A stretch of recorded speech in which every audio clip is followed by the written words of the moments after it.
I am Martin, 35, and I built a tech empire worth $40 million that nobody in my family knows about. My entire life, my parents treated my sister Amy like their golden child, while I was just an afterthought. They showered her with attention, praise, and financial support, while I learned to succeed on my own. For years, I kept my fortune secret until last Thanksgiving, when Amy accidentally discovered the truth about my wealth. What followed was the most explosive family dinner in history, revealing 30 years of buried resentment. Before I tell you how my sister's meltdown unfolded, let me know where you're watching from, and hit that subscribe button if you've ever felt invisible in your own family. Trust me, what happened next changed everything. Growing up in a middle-class suburban home in Boston, the pattern was established early. From my earliest memories, there was always a clear favorite in our household, and it wasn't me. My sister Amy, just 2 years younger, somehow captured all the warmth and attention our parents had to offer while I learned to exist in the background. I remember when I turned 10, I woke up excited like any kid would be. I came downstairs expecting at least a small celebration, maybe some pancakes or a wrapped gift waiting at my place at the breakfast table. Instead, I found my parents frantically preparing for Amy's dance recital. My mother Diane looked up briefly when I entered the kitchen. "Oh, Martin, there's cereal in the pantry. We need to get Amy to her rehearsal. We'll do something for your birthday next weekend," she said, adjusting Amy's costume. Next weekend never came. They forgot entirely. 3 months later, when Amy turned 8, our house transformed into a carnival, bounce house in the backyard, personalized cake, and 20 of her friends running around our house. I helped set up decorations and served punch to her friends. "Martin is such a good big brother," my mother told the other parents proudly, the only acknowledgement I received that day. It was the first time I realized I existed in my family primarily as an extension of Amy. My father James worked as an accountant at a local firm, stern and particular about everything except Amy's behavior. My mother Diane worked part-time as a school secretary, constantly worried about what others thought of our family. Between them, they created a household where Amy's emotions dictated the family atmosphere. "Amy is sensitive," they would explain, when she threw tantrums and got her way. "She needs extra support." Meanwhile, I was always the responsible one, the mature one, the self-sufficient one. These weren't compliments, but expectations that absolved them from having to worry about me. By 12, I had taught myself basic computer programming from library books. Our family had one desktop computer, and I was only allowed to use it when Amy wasn't playing games. During those precious hours, usually late at night, I absorbed everything I could about coding. When I was 14, neighbors started asking me to fix their computers. I remember Mrs. Johnson from 3 houses down paid me $20 to remove a virus from her laptop. I held those crisp bills in my hand, the first money I'd earned, and felt something shift inside me. I didn't tell my parents about this income. It was mine, the first thing that truly belonged just to me. By 16, I had a steady stream of clients in the neighborhood. I opened a bank account with the help of my grandfather Thomas, the only adult who seemed to see something special in me. "You've got a gift, Martin," he told me one afternoon as he drove me to a client's house. "And more importantly, you've got grit. That combination will take you places." Grandpa Thomas had built his own construction business from nothing. He recognized the entrepreneurial spark in me that my parents overlooked. When he passed away during my senior year of high school, he left me $5,000 with a note that said, "For your first business venture, make it count." My parents were baffled by the bequest. Why didn't he split it between both grandchildren, my mother wondered aloud, genuinely confused. I didn't fight for attention. I didn't complain about the unequal treatment. Instead, I made a decision that would shape my life. I would excel so quietly that they wouldn't notice until it was too late to claim any credit. Success would be my silent revenge. While Amy plastered her walls with participation ribbons and had every minor achievement celebrated with dinner out, I stored my academic awards in a box under my bed. When I made honor roll every semester of high school, my father's only comment was, "That's expected." When Amy passed math with a C- after nearly failing, they took her out for ice cream to celebrate her perseverance. I learned to cook for myself, do my own laundry, and manage my time without reminders. Each small independence was another brick in the foundation I was building for my future. Each oversight from my parents was another lesson in self-reliance. By 18, I had saved nearly $10,000 from my computer repair business and added it to my grandfather's bequest. My parents had no idea. When they discussed college costs, it was always about how they would manage Amy's education. Mine was an afterthought, with the assumption that loans and scholarships would cover it because I was the smart one. I didn't correct them. I let them believe what was convenient for them to believe. In the shadows of their neglect, I was building something they couldn't imagine. When college acceptance letters arrived, I had several options, including 2 prestigious tech schools that offered partial scholarships. My parents glanced at the offers and nodded with minimal interest. The real celebration came 2 weeks later when Amy received a single acceptance to an expensive private arts college, known more for its beautiful campus than its academic rigor. "We'll figure out your loans later," my father told me, as he calculated how they could afford Amy's tuition. "Amy needs this opportunity. She's finding herself." I chose the state university with the best computer science program that offered me a half scholarship. I would need to cover the rest myself, but I had my savings and planned to work throughout college. When moving day came, my father helped me load my few boxes into my used car. "You're all set," he said, checking his watch. "We need to get back to help Amy prepare for her orientation next week." My mother hugged me briefly. "Call if you need anything. You'll be fine. You always are." I drove 5 hours to campus alone, moved into my dorm alone, and attended orientation alone. It was just another day in my life. My roommate Derek changed everything. He walked in with a stack of computer equipment and a boisterous laugh. "Hope you're into tech because I'm turning this place into mission control," he announced. Derek was everything I wasn't. Outgoing, confident from a wealthy family that supported his every endeavor. Yet somehow we clicked immediately. He recognized my programming skills, and I appreciated his vision and people skills. "Dude, you code like a machine," he said after watching me debug a project. "Where did you learn this stuff?" "Taught myself," I replied. Nobody was watching, so I just kept going. During our sophomore year, we created our first app together. A simple campus organization tool that helps students coordinate study groups and share notes. We expected maybe a few hundred users at our university. Within 6 months, 10,000 students across 5 campuses were using it. A small tech magazine did a feature on us, and we started getting emails from angel investors. The first check we received was for $50,000 in exchange for 20% of our company.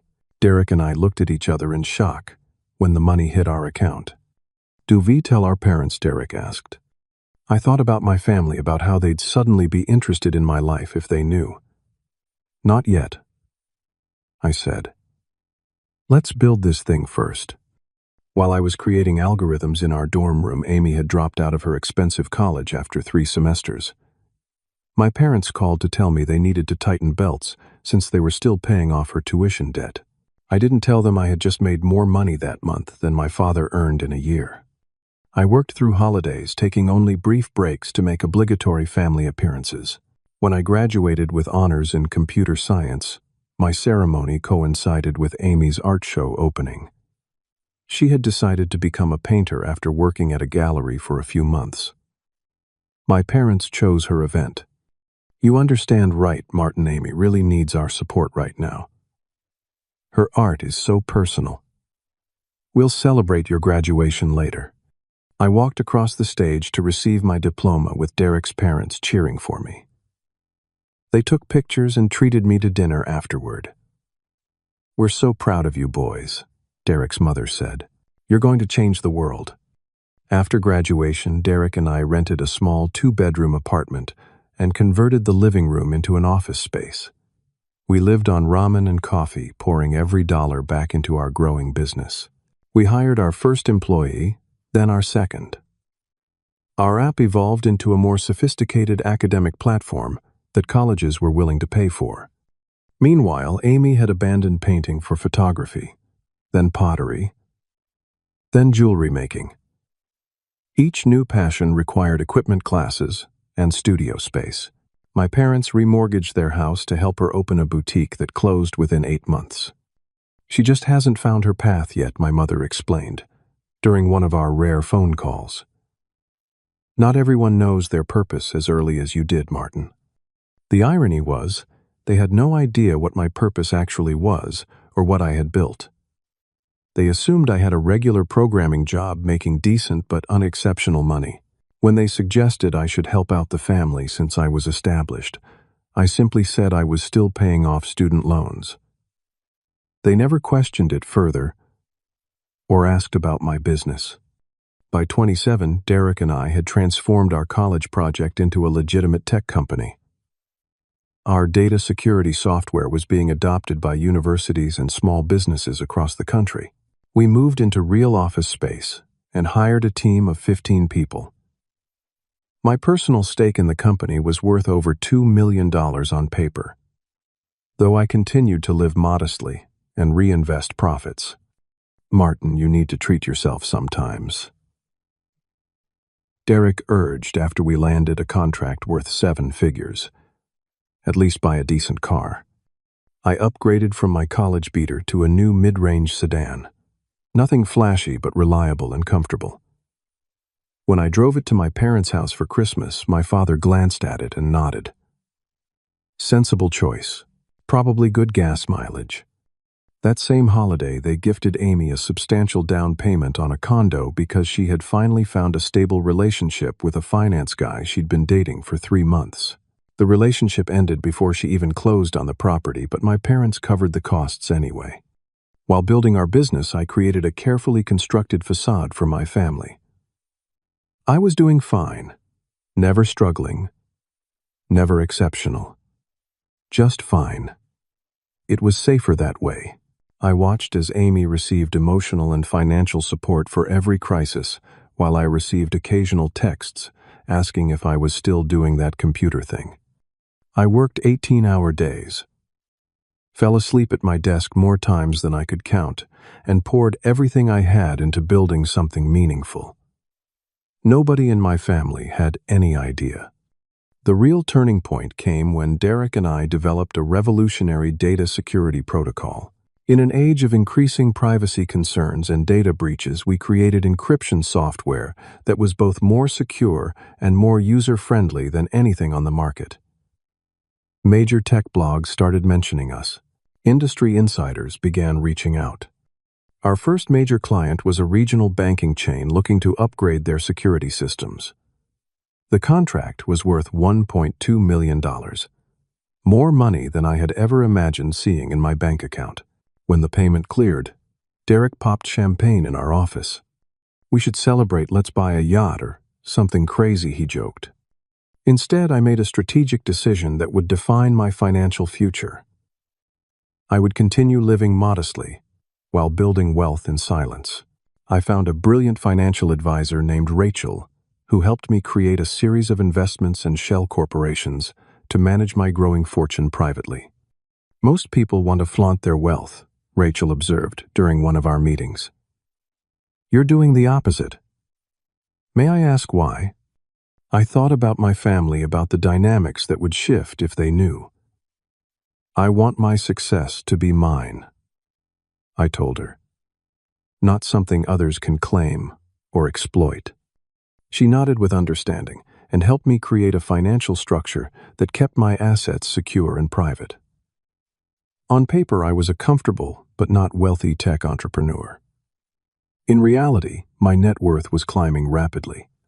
I bought my dream house at 30, a beautiful modern home on 3 acres of land with a dedicated office space and the kitchen I'd always wanted. I paid cash through one of my corporations and then rented it from my own company at a nominal rate that would seem reasonable on my visible income. When my mother asked about my living situation during one of our infrequent calls, I simply said, I found a nice place with affordable rent. The tech industry is doing well. She quickly shifted the conversation to Amy's latest drama. A failed interior design business that my parents had financed, resulting in substantial debt. We may need to help her out again. My mother sighed.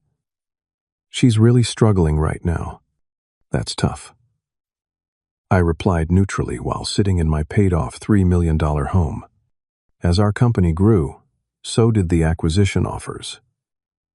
Tech giants began circling, wanting to buy our security protocol and integrate it into their systems. We turned down the first few offers, continuing to build our client base and improve our product. I had occasional dinners with Derek's family, who treated me like a son.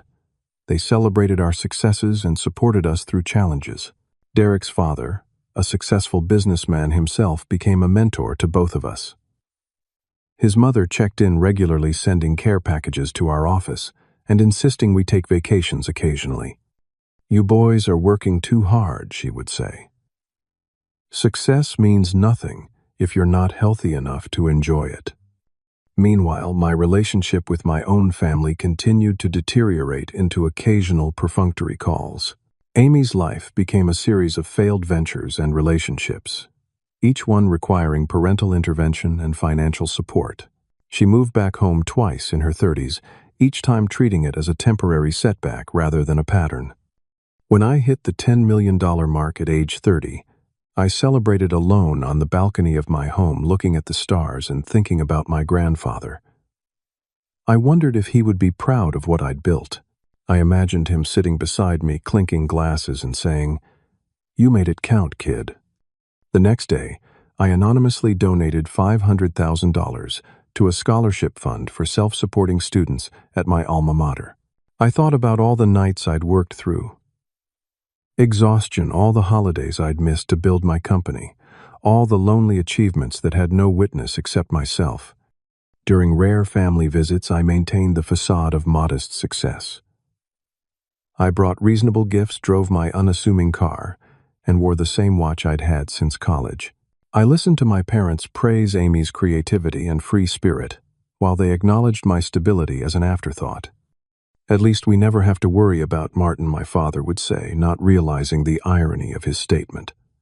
They had never worried about me because they had never paid enough attention to worry. By 34, our company had expanded into international markets.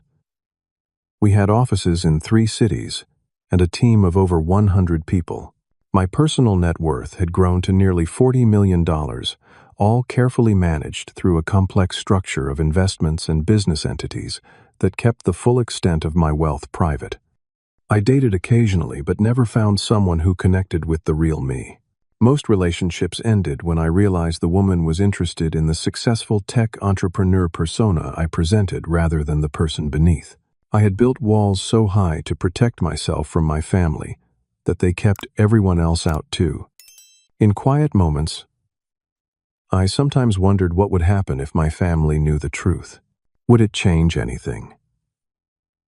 Would they suddenly value me? Would they feel regret for the years of indifference?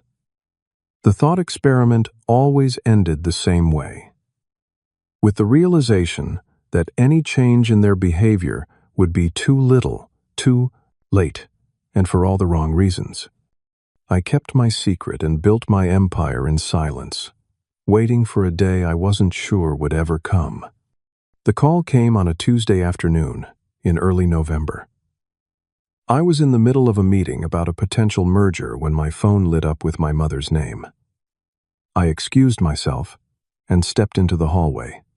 "Martin, we're expecting you for Thanksgiving this year," my mother said without preamble. Not asking, not inviting, expecting. I hesitated. I hadn't been home for Thanksgiving in 3 years, making excuses about work commitments that were partially true. The last family holiday I'd attended had been Christmas 2 years ago, a tense affair where my parents had spent most of the time discussing Amy's latest divorce from a wealthy real estate developer she'd been married to for 11 months. "I'm pretty busy with work right now," I began. "Family is more important than work," my mother interrupted, her voice taking on the guilt-inducing tone I knew well.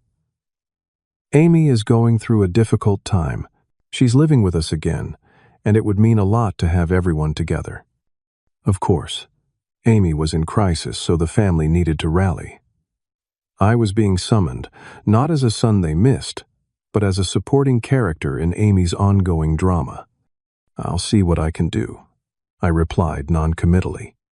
"We'll set a place for you," she said, considering the matter settled.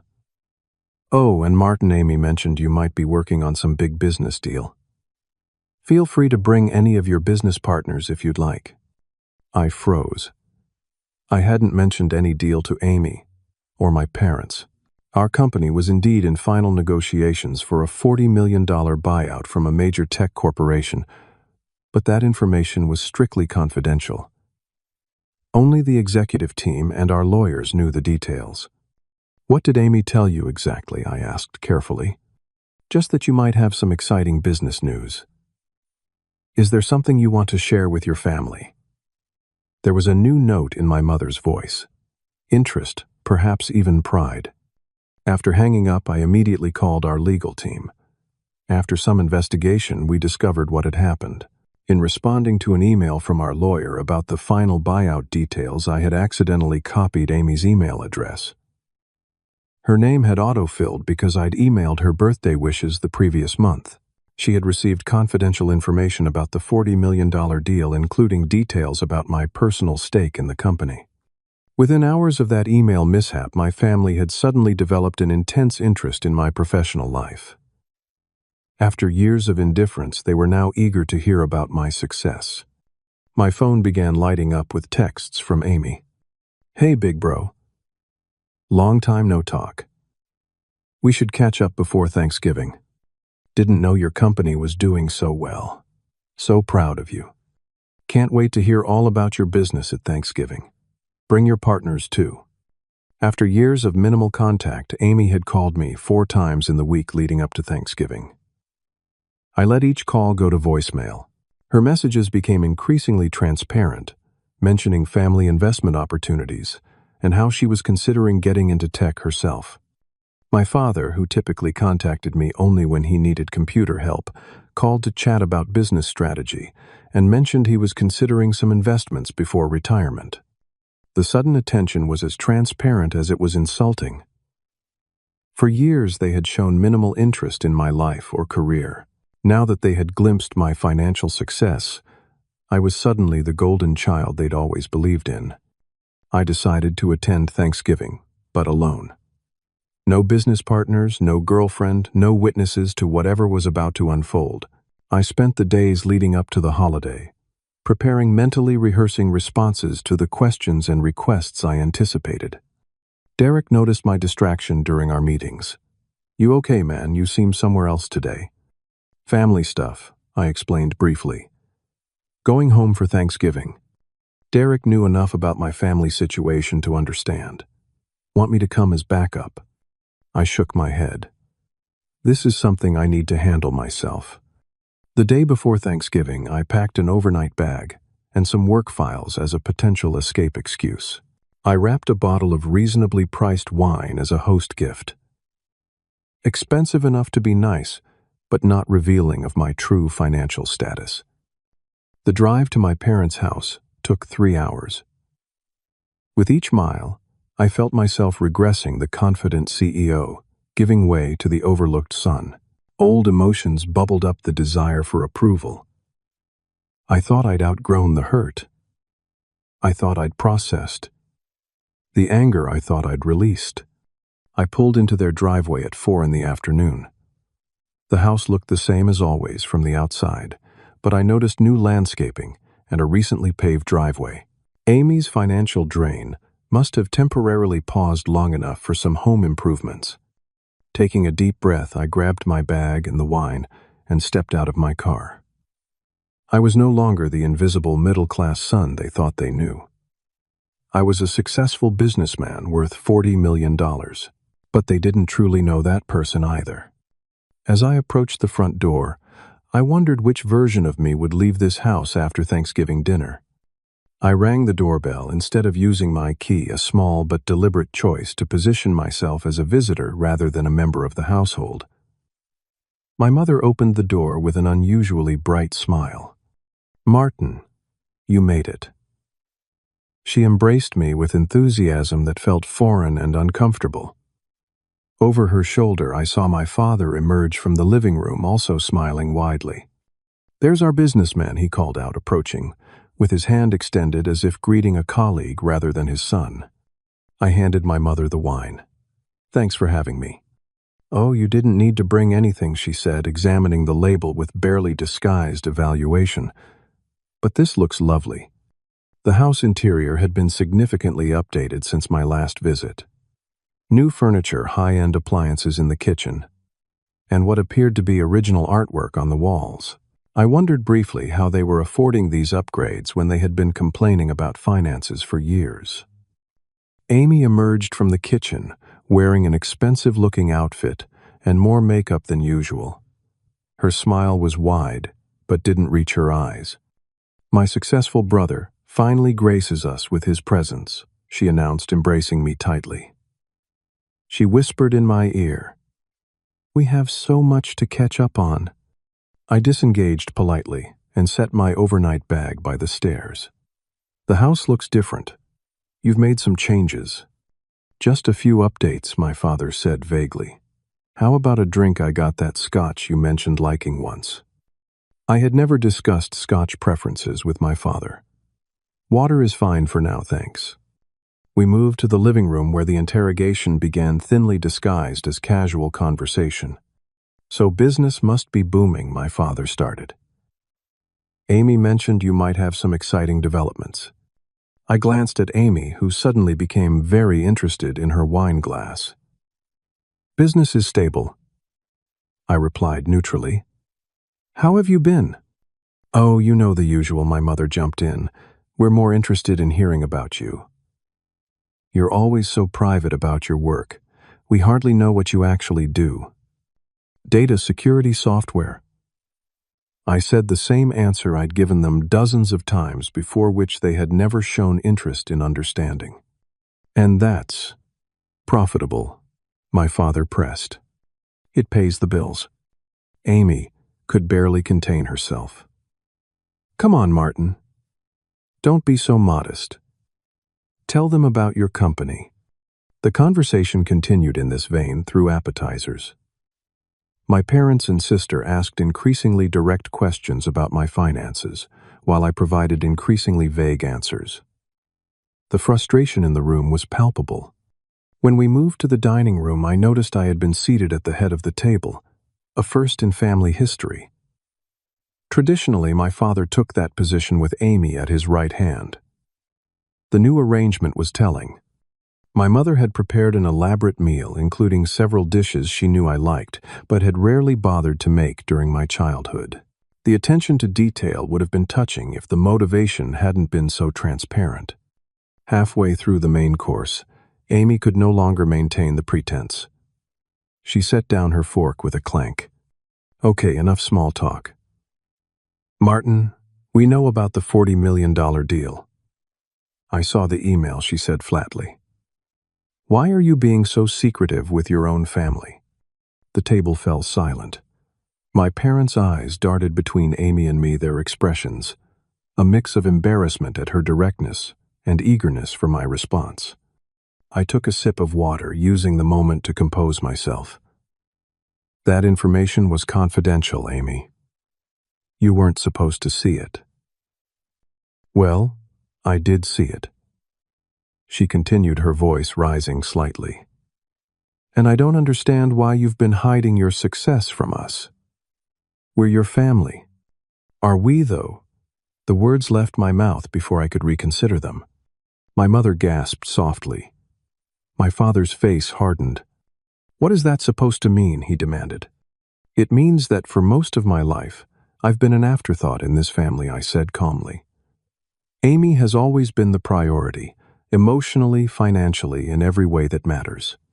That's not true, my mother protested weakly. Isn't it? I countered. When was the last time you called me just to check in? Not because you needed tech support, or because Amy was in crisis. An uncomfortable silence fell over the table. Amy broke it, turning the conversation back to money. Look, whatever issues you think you have with this family, the point is, you're sitting on a fortune while the rest of us have been struggling, she said. Don't you think you owe us something? Owe you, I repeated, genuinely stunned by her audacity. Yes, owe us. Amy insisted, warming to her theme. Mom and Dad have supported me through some rough times because I needed it. You've obviously been doing fine. More than fine. Don't you think you should help your family now that you can? My father cleared his throat. What Amy means is that we've always been there for both of you kids. We gave you both the foundation to succeed. Now that you've done well, it would be nice if you considered helping the family out. The sheer hypocrisy of this statement made something snap inside me. Years of suppressed feelings surged to the surface. What foundation did you give me exactly? I asked quietly. You paid for Amy's expensive private college while telling me to take out loans. You forgot my birthdays while throwing elaborate parties for her. You skipped my college graduation to attend her art show. We always believed in you, my mother interjected. We knew you'd be fine. No, I corrected her. You didn't worry about me because you didn't think about me at all. Amy's face flushed with anger. That's so unfair. I had different needs. I struggled more than you. Everything always came easily to you. Nothing came easily to me. I replied, my voice still measured despite my racing heart. I worked for everything I have. I taught myself programming. I built a business from nothing. I put myself through college. The difference is that I did it all without an audience, without praise, without support. So now you're punishing us by hoarding your money. Amy's voice rose sharply. Do you know what I could do with even a fraction of $40 million? After all, I've been through what you've been through, I repeated slowly. What exactly have you been through, Amy, except a series of failures that Mom and Dad cushioned for you every time? How dare you, she shouted, pushing back from the table. You have no idea the pressure I've been under my whole life. The expectations. The emotional strain. Emotional strain, I echoed. Like having parents who treat you as an afterthought, who compare every achievement to your sibling's latest crisis, who make it clear through every action that you matter less. My father tried to intervene. Now, Martin, that's enough. We've always loved both our children equally. The lie was so blatant that I actually laughed. Really. When I made honor roll every semester, it was expected. When Amy passed with C's, you celebrated her perseverance. When I started a business, you barely asked about it. When Amy opened a boutique with your money that failed within a year, you called her entrepreneurial. That's different, my mother insisted. Yes, it is different, I agreed. And that difference defined my entire childhood. Amy's face contorted with rage. So this is revenge. You're rich and successful, and now you're throwing it in our faces because you have some childhood grudge. This isn't revenge, I said. I built my success despite this family, not to spite it. I kept it private because I knew exactly what would happen the moment you found out. And what's that? My father challenged. This, I gestured around the table. Suddenly, I'm seated at the head of the table. Suddenly, you're interested in my career. Suddenly, Amy wants to reconnect with her brother. None of you care about me. You care about what I can do for you now. Amy stood up abruptly, grabbing her wine glass. You selfish, arrogant jerk. You think you're so much better than us because you have money. You think your precious feelings matter more than family loyalty. In a moment that seemed to happen in slow motion, She flung the contents of her wineglass toward me. The red liquid splashed across my white shirt, a dramatic punctuation to her outburst. The table fell silent. My mother covered her mouth in shock. My father sat frozen. Amy stood breathing heavily, the empty glass still in her hand. I calmly picked up my napkin and dabbed at my shirt. "And there it is," I said quietly. "The real Amy. When you don't get what you want, you throw a tantrum, and everyone rushes to soothe you. That's been the pattern my entire life." I stood up from the table, my appetite long gone. "Thank you for dinner. I think I'll be leaving now." "You can't just leave in the middle of Thanksgiving dinner," my mother protested, rising from her chair. "Actually, I can," I replied, my voice steady, despite the adrenaline coursing through me. "And I probably should have done it years ago." Amy wasn't finished. Her initial shock at her own behavior quickly morphed back into righteous indignation. "This is exactly your problem, Martin. You always run away when things get difficult. You disappear into your work and your money, while the rest of us deal with real life." I turned to face her directly. "Real life? You mean the series of failures and crises that Mom and Dad have rescued you from repeatedly? That kind of real life? You have no idea what I've been through," Amy shouted. "Let me see if I can reconstruct it," I said, feeling decades of silenced observations, finally finding voice. "You went to an expensive college that Mom and Dad paid for, where you studied for 3 semesters before dropping out. Then you tried painting, photography, pottery, and jewelry making, each requiring new equipment and classes that they financed. You opened a boutique with their money that failed. You married a wealthy man you'd known for 3 months, divorced 11 months later, and moved back home. Stop me when I get something wrong." Amy's face flushed crimson. "My art career was legitimate. I just needed time to find my medium. Your art career was a hobby that our parents funded while I worked 60-hour weeks building a business I corrected. And that would be fine if they had given us equal support, but they didn't. They never did." My father stood up, his face tight with anger. "That's enough, Martin. You don't understand what it's like to be a parent. Different children have different needs." "You're right. I don't understand what it's like to be a parent," I acknowledged. "But I do understand what it's like to be the child who was never the priority. I understand what it's like to achieve milestone after milestone with no one to witness or celebrate them." I turned to my mother, whose eyes were filling with tears. "Do you remember my high school graduation? I was valedictorian. You and Dad left immediately after the ceremony to take Amy shopping for her junior prom dress." "That's not how it happened," my mother protested weakly. "May 18th, 2008, I specified. You said congratulations in the parking lot, then explained you had to hurry because the mall was closing at 9. The precise date and details silenced her objection. We all knew it was true. "And my college graduation," I continued. "You didn't even attend because Amy had an art show the same weekend." "We apologized for that," my father interjected. "No, you didn't," I corrected him. "You said, and I quote, 'Amy really needs our support right now.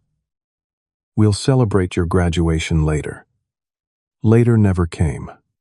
My cataloging of neglect continued, specific and unarguable. First date, first apartment, first big career achievement, all overshadowed by whatever drama Amy was experiencing at the moment. As I spoke, I could see my parents' expressions shifting from defensive anger to uncomfortable recognition.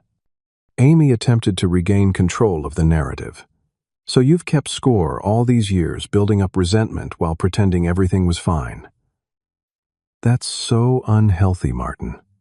"What's unhealthy is this family dynamic," I replied. And yes, I kept quiet about my feelings and my success because I learned early that neither mattered here. "If you've been so successful, why didn't you ever offer to help your sister when she was struggling?" my mother asked, attempting to shift blame. "Because her struggles were artificial," I said bluntly. "Amy has never had to face the consequences of her choices because you've always cushioned her falls. That's not struggling. That's being spoiled." Amy lunged toward me, her face contorted with rage. "You think you know everything. You have no idea what it's like to be sensitive, to be creative, to feel things deeply." My father caught her arm before she could reach me. "Amy, stop. This isn't helping." "Of course you defend him. Now," she shrieked, turning on our father.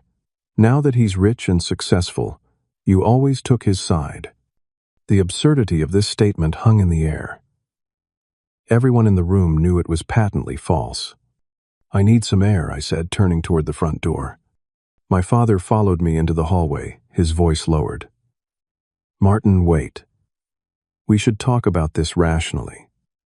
Family disagreements happen, but we can work through this." I stopped and faced him. "This isn't a disagreement. This is 35 years of pattern that you're only willing to examine now because you think there's financial benefit in it, for you." He flinched at the directness but recovered quickly. "That's not fair. We're your parents. We've always wanted what's best for you." "Have you?" I asked simply. His eyes shifted away from mine. "Look, maybe we could have been more attentive when you were younger. We're not perfect parents. But now that we understand how you feel, perhaps we can start fresh. Family supports each other, Martin. If you're doing well financially, helping your sister and your aging parents seems like the right thing to do. Even now, it was about Amy and their needs." Even in this moment of supposed reconciliation, he couldn't help steering the conversation toward money. "I was financially independent at 17, I told him quietly. "I put myself through college, built a business from nothing, and created my own success without help from anyone in this family. I don't owe you or Amy anything. So that's it. You're just going to walk away from your family because of old grudges," he demanded, his conciliatory tone evaporating. "I'm going to walk away from this Thanksgiving dinner because it's clear nothing has changed," I clarified. "You still see me as a resource, not as a son." As I reached for the door, he made one final attempt. "Martin, be reasonable. We're talking about family here. Whatever amount would make you comfortable, even a loan to help Amy get back on her feet, and maybe help your mother and me with retirement. We could draw up paperwork if that would make you feel better." I almost laughed at the transparency. "Goodbye, Dad. Tell Mom thank you for dinner." I walked to my car with steady steps, ignoring Amy's shouts from the doorway and my mother's pleas to come back inside.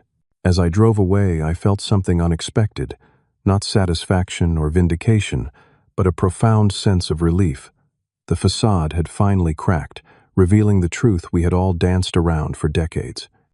I checked into a hotel 30 miles away and sat on the edge of the bed staring at the wall. My phone buzzed repeatedly with texts and calls from my family, each message more desperate than the last. I turned it off and sat in the silence, feeling the weight of years lifting from my shoulders. For the first time in my life, I had spoken my truth to my family. Whether they could hear it or not was beyond my control. But I knew that I would never go back to being the invisible son, the reliable afterthought, the untapped resource. Whatever relationship we might have in the future would have to be built on something real, not on the convenience of their suddenly discovered appreciation for their successful son. The days following Thanksgiving were predictably chaotic. My phone filled with voicemails and texts ranging from angry accusations to tearful apologies. Amy swung between calling me selfish and sending links to business ventures she wanted me to fund. My parents cycled through guilt trips, stern reprimands about family obligation, and eventually awkward attempts at reconciliation. I responded to none of it immediately. Instead, I took something I rarely allowed myself: time to process. Derek noticed my distraction when I returned to work. After a particularly unfocused meeting, he followed me to my office and closed the door. "Okay, what happened? You've been somewhere else since Thanksgiving." I told him everything. The accidental email, the dinner, the confrontation, all of it. He listened without interrupting, nodding occasionally. "You know what's funny," he said when I finished. "I always envied you for being so unaffected by family drama. Now I realize you were just carrying it all inside." I thought I was over it, I admitted.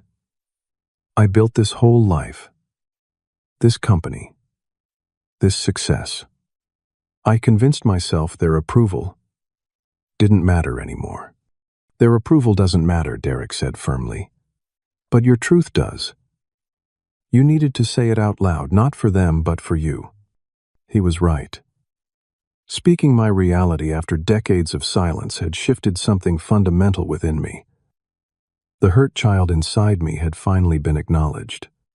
Over the next few weeks, I had similar conversations with the few close friends I'd allowed into my life: my financial advisor, Rachel; my former mentor, Professor Garrett from college; and Sarah, a fellow tech CEO I'd been dating, casually for a few months. Each offered perspective that helped me see the situation more clearly. "Family patterns don't change overnight," Sarah pointed out during dinner one evening. "They've had 35 years of relating to you one way.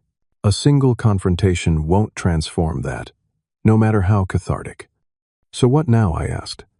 "Now you decide what kind of relationship you want with them moving forward, if any," she replied. "And you set boundaries that protect your peace." A month after Thanksgiving, I made my first significant decision. I contacted my lawyer and established a $1 million scholarship fund for self-supporting students. Young people who, like me, were putting themselves through college without family support. The application would require an essay about overcoming family challenges, and recipients would receive mentorship along with financial aid. I named it the Thomas Weber Scholarship, after my grandfather, the one family member who had seen my potential and encouraged it without agenda. When the fund was announced in the university newsletter, I received a text from my father. "Is this some kind of statement you're making?" I didn't respond. By January, I felt ready to establish boundaries.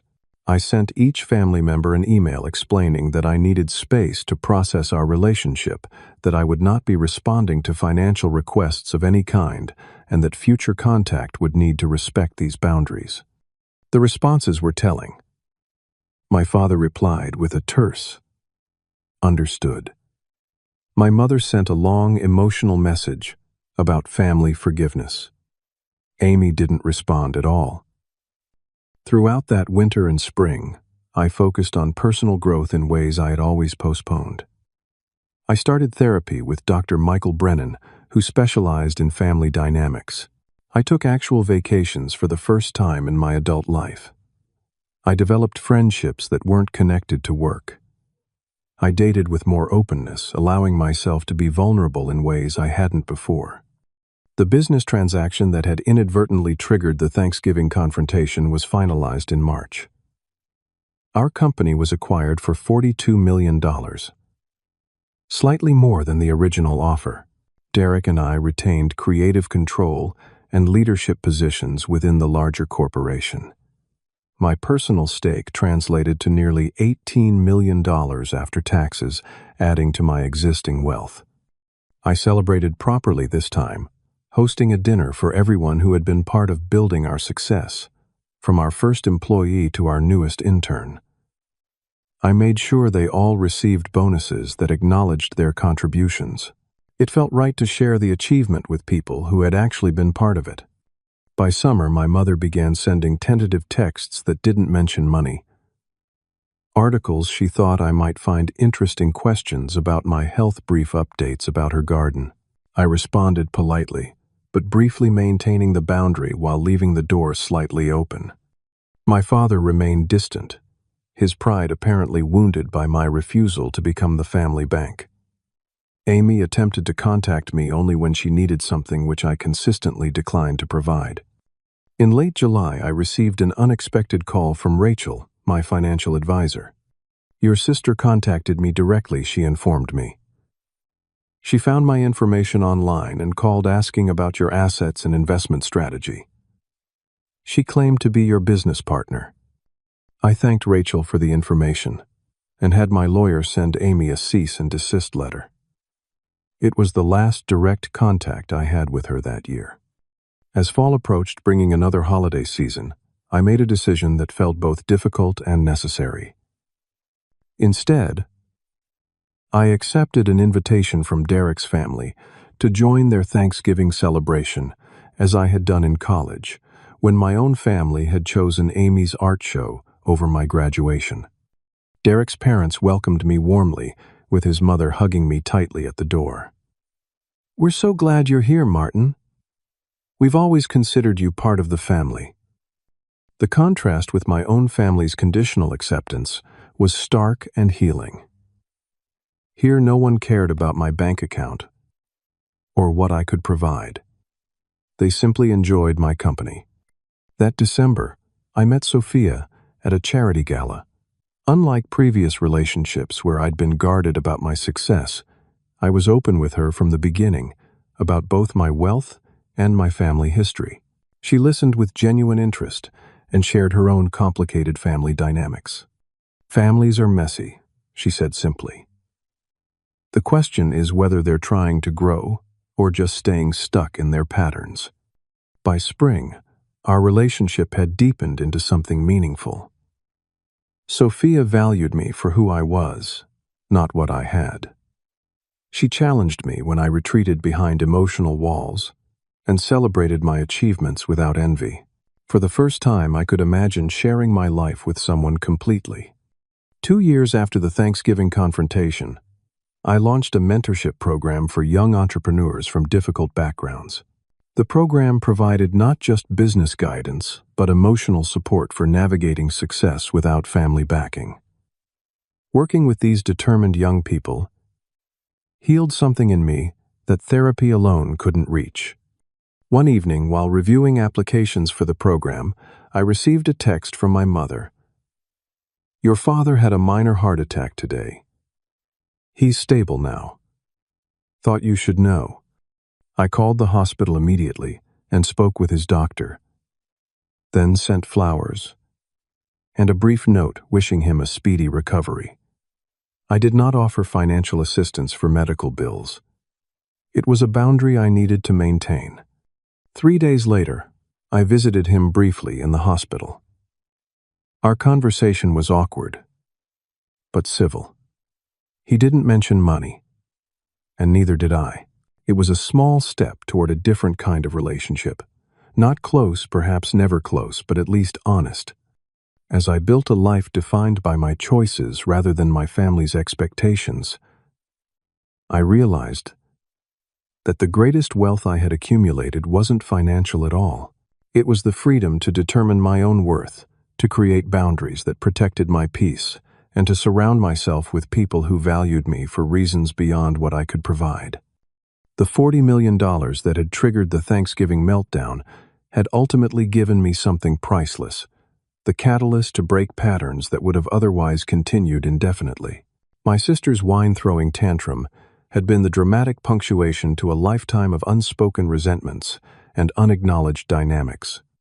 Today, I maintain minimal contact with my birth family. My mother and I exchange occasional texts.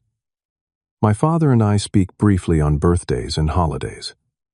Amy and I have no relationship at all. The distance isn't punitive, but protective, a recognition that some family bonds are too damaged to fully repair. Instead, I've built a chosen family of friends, colleagues, mentees, and now Sophia, who see me clearly and value me authentically. My grandfather's $5,000 bequest had been the seed money for my business empire, but his belief in me had been the true inheritance. The greatest wealth I gained wasn't in my bank account, but in finally understanding my worth didn't depend on their approval. If you're watching this and feel unseen, know that sometimes the family that matters most is the one you build yourself. The fortune I truly value today is the freedom to choose who deserves a place in my life. Have you ever had to set boundaries with family members who only valued what you could do for them? Share your experience in the comments below. If this story resonated with you, please hit that subscribe button and like this video so others in similar situations can find it. Remember that your worth isn't determined by those who failed to see it. Thank you for listening to my journey, and may you find the courage to honor your own.